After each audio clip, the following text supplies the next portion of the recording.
안녕하세요 여러분, 카발로입니다. 오늘은 소켓에 관련된 유용한 공구들을 보여드리겠습니다. 일단 첫 번째로 볼연결대입니다. 볼연결대라고 검색하시면 나오는데 일단 쇼핑 더보기를 누르고 낮은 가격 순으로 놓습니다. 잘 찾아서 구입하시면 되는데 그냥 한 곳에 들어가 보겠습니다. 옵션을 볼연결대에 놓고 4분의 1인치 같은 경우 50mm입니다. 8분의 3인치도 가장 짧은 45mm를 사시면 되는데 저는 75mm를 샀었습니다. 75mm가 가장 짧은 줄 알았는데 어쨌든 45mm를 추천드립니다.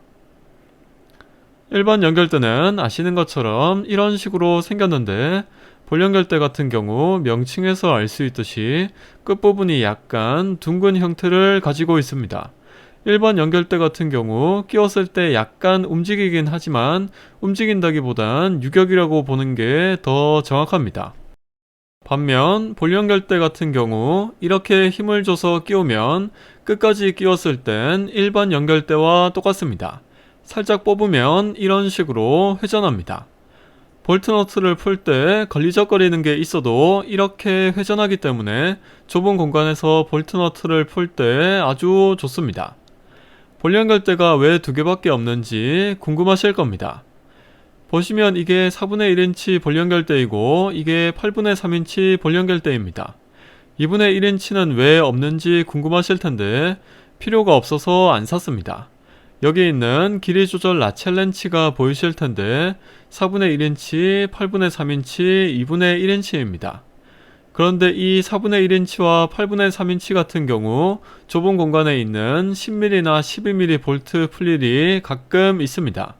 그래서 가끔 이 볼연결대가 필요할 때가 있는데 이 2분의 1인치로 푸는 것들은 되게 넓은 공간에 있는 구경이 큰 볼트너트들이기 때문에 볼연결대가 굳이 필요 없습니다. 그리고 볼연결대를 사려고 찾아보시면 아시겠지만 가장 짧은 것부터 중간, 가장 긴 것까지 다양합니다. 이것들은 그 중에서 가장 짧은 볼연결대입니다. 이렇게 연결대가 많이 있는데 긴 걸 잘라서 짧게 만드는 건 불가능합니다. 반면 짧은 게 여러 개 있으면 이런 식으로 다 연결해서 원하는 만큼 길게 만들 수가 있습니다. 굳이 긴 걸 사실 필요가 없습니다. 마찬가지로 볼연결대 같은 경우도 길이가 긴 게 필요하면 연결대를 끼워주고 또 끼워주고 또 끼워주면 충분합니다. 여러 개 살 필요 없이 이 볼연결대를 가장 짧은 걸로 4분의 1인치, 8분의 3인치 하나씩 사면 충분합니다. 두 번째로 길이 조절 라첼 렌치입니다. SM-FER이라고 검색하시면 나오는데 리뷰 순으로 놓고 싼 걸 찾아서 사시면 될 것 같습니다. 길이 조절 라첼 렌치에 대해 보여드리자면 말 그대로 이렇게 길이 조절이 가능합니다. 복스대만큼 길고 길이를 줄이면 일반 라첼 렌치와 비슷합니다. 그리고 머리 부분이 플렉시블이라서 좁은 공간에서도 아주 좋습니다. 8분의 3인치 같은 경우 길이를 최대로 늘리면 상당히 긴 편입니다. 어지간한 건 다 풀 수 있고 플렉시블 헤드에다 길이를 줄이면 일반 라첼 렌치와 똑같습니다. 2분의 1인치 같은 경우 길이를 늘리면 휠너트도 풀 수 있습니다. 사용 빈도로는 8분의 3인치를 가장 많이 쓰고 다음이 2분의 1인치인데 4분의 1인치는 거의 안 쓰지만 필요할 때 없으면 멘탈 붕괴가 심하게 올 수 있습니다. 이 셋 중에 한 가지만 사야 한다면 저는 8분의 3인치만 사겠지만 그냥 3개 다 사시는 게 진짜 최고입니다. 세 번째는 점화 플러그 소켓입니다. 점화 플러그 소켓이라고 검색하시면 나오는데 종류가 다양하니 알아서 사시면 될 것 같습니다. 21mm, 16mm인데 물론 14mm도 있습니다. 쓸 일이 없어서 저는 14mm는 안 샀고 그나마 쓸 것 같은 16mm랑 21mm만 샀습니다.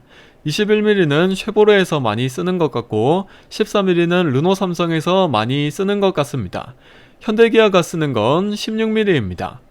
내부에 자석이 들어있어서 점화 플러그를 잘 고정해주는 타입도 있는데 이거 같은 경우엔 안쪽에 고무가 들어가는 타입입니다. 이 내부에 들어가는 고무가 점화 플러그 애자 부분을 고정해 줍니다. 저 같은 경우엔 자석보다 고무가 낫다고 생각해서 이걸 샀습니다. 네 번째는 플레어 너트 소켓입니다. 플레어 너트 소켓이라고 검색하시면 되고 본인에게 필요한 사이즈 가장 싼 걸 찾아서 사시면 될 것 같습니다. 육각 소켓에 이렇게 중간이 뚫려 있는 거라고 보시면 되는데 연료 파이프 작업 시 좋습니다. 저는 17mm와 14mm를 샀는데 인젝터와 커먼 레일 쪽 연료 파이프 제거 시 아주 좋습니다. 고압 펌프 쪽은 17mm라서 저는 이 17mm도 샀습니다.